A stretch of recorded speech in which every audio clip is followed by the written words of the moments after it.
स्वागत करुच्ची मु आज उद्यान गोटे आसी जोटा कि बरगढ़ जिलार दरबेकेला ग्राम अच्छी सेठी जड़े सफल चाषी अच्छा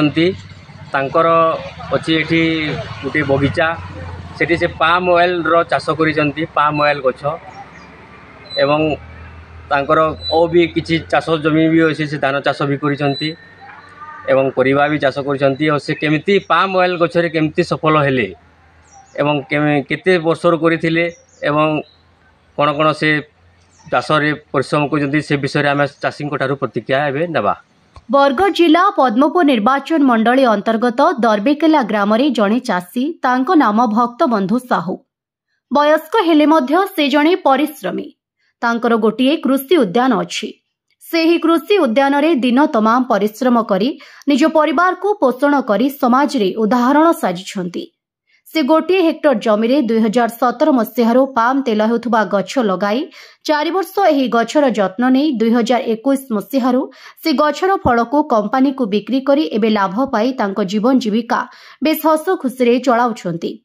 सेही उद्यान रे अनेक किस्मर पनीपरिबा एवं फूल फल तथा लेंबू साग बैगण कोबी लंका बरकोली एवं तुलसी गेंडु फूल लगाई उद्यान को एक सुंदर उद्यान तैयारी करिसेंती।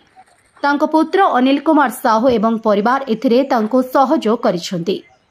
आज्ञा आपनको परिचय दंतो। मोर नाम भक्तबंधु साहू ग्राम दरबेकेला। आज्ञा आपण आमे आछो आपनकर उद्यान कृषि जेनेटा बगीचा के आमे आछो आ आपण चाष केबुटू स्टार्ट करथिले ई पाम ऑयल गछटा आ इटा आपण से विषय रे केते केते प्रॉफिट पेछन केना करी सफल हेले ई सब आपनकर कथाडी कोन आज्ञा केना केना करी 2017 मसियारो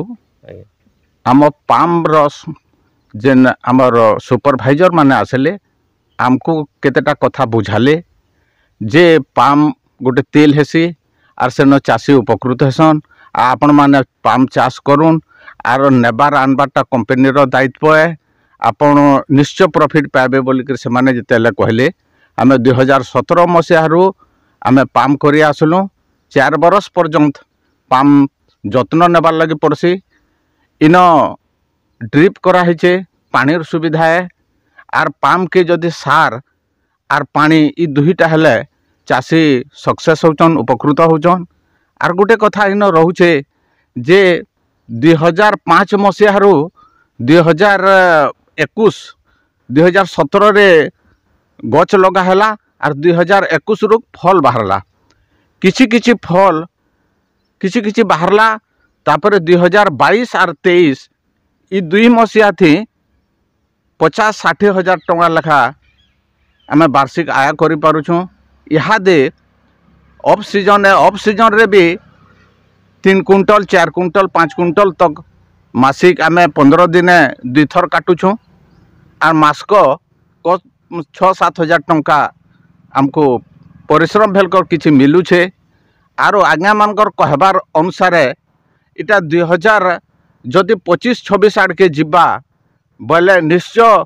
8 क्विंटल 10 क्विंटल रो 15 क्विंटल मास्क भी हेबा बोले आशा जना पड़ुचे। फल भी अच्छे प्रत्येक 4 मास रे आमे थरे सार देसु आउ सेटा मृतिका टेस्ट करी से सार दिया हेसी आरो हमको नेबा आनबार बहन करवार लगी कंपनी रो गाड़ी आसी आमे फल काटी देसु ओजन कर देसु आउ आमर जेन सुपरवाइजर जे ताके फोन कर देसु एतकी क्विंटल हैला बोली कर आर आमर अकाउंट रे से पैसा पड़ी जाउछे। आउ किछि चाष कणा करूछन हां तार संगे धान भी किछि करसु आउ पनीपरिबा टिके करसु आर एटा जस्ट गोटे